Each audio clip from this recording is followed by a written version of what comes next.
Pour mieux comprendre ce débat, nous allons essayer de faire le point avec des faits et des chiffres précis sur la réalité de l'immigration en France.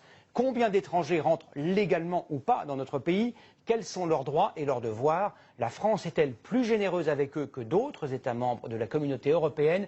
La création de l'espace Schengen a-t-il changé les choses? Réponse avec Louis Olivier et Jean-Marc Martineau.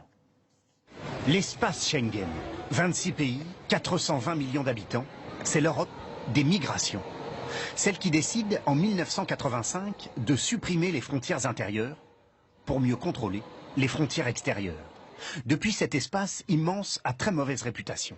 On l'accuse d'être une porte ouverte pour le monde entier. Est-ce que l'Europe est une passoire? Non, pas du tout. L'Europe n'est pas du tout une passoire. Au contraire, c'est très difficile d'entrer en Europe aujourd'hui.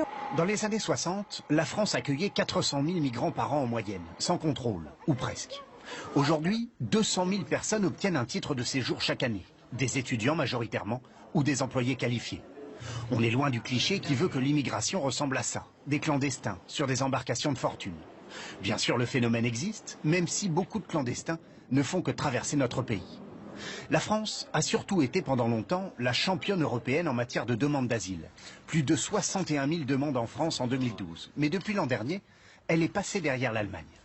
Là encore, contrairement aux idées reçues, notre politique en matière d'accueil est plutôt stricte par rapport à nos voisins européens. Certes, la France accorde l'aide médicale d'urgence et la scolarisation pour les enfants des migrants, mais elle n'offre pas aux demandeurs d'asile la possibilité de travailler, comme peut le faire l'Allemagne. En grande majorité, ces demandeurs d'asile n'obtiennent d'ailleurs pas le statut de réfugiés.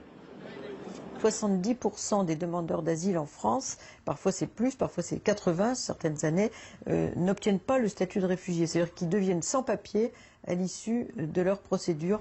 On estime qu'il y a entre 200 et 400 000 sans-papiers en France. Chaque année, 90 000 d'entre eux font l'objet d'une mesure d'éloignement, mais un tiers seulement sont effectivement reconduits à la frontière.